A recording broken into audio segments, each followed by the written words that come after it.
Okay, a couple of questions here. Would you rather work 4 10-hour days and get 3-day weekends, or continue doing the 5 8-hour days and get your normal 2 days off, and you have that hour every day when you get home or whatever? If I was working a traditional job where Yeah. I did 8 hours a day and no nights or weekends and other things, I would prefer the 4 and 10.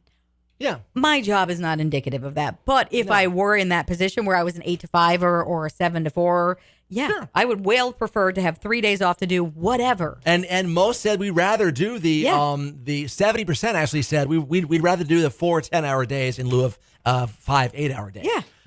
Now, as far as working at home versus at the office, would you rather be at home? No, The office is a nice escape. the office is a nice escape, especially because It's true. I have to work with certain people. Right. Having music on while you work. 100%. We work in radio. Close to 70% said yes, music. That means the other 30% said silence. Eating lunch at your desk or with coworkers.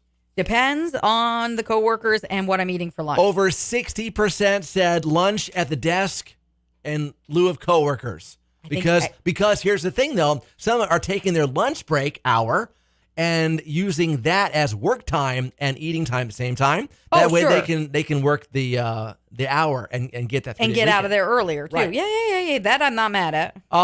Would you rather? Yeah, which is the next one about giving up lunch and work through it, or go home early? Work through lunch. Two-thirds said work through lunch. Yeah. And lastly, do you like having good friends at work, or keep business and pleasure separate? I like having good friends at work, but you know what? I've been in jobs where it's truly just a job, and it's better to have separate spatial. Yeah. But having good friends at work leads to distractions. Now you're behind because you've been talking all day and haven't done any work because you had to find out what happened over the weekend. Reality check, though Yeah. a lot of those friends, you're going to do that anyways Yeah. because they're going to be texting you or calling you at work, depending on your job. So, you might as well be with them because sometimes you can do your work at the same time while you're catching up. Like, so how was your date? Did it go well? Some can, but not all. Not all can. Distractions are the worst for some. But they're going to people. find another distraction. It doesn't. It's true. People are irrelevant. Yes. They'll be distracted by a cracker. 70% said yes to friends at work. More info on this right now at the YesFM Facebook, Twitter at 967YesFM, and the merch marketing page at YesFM.com.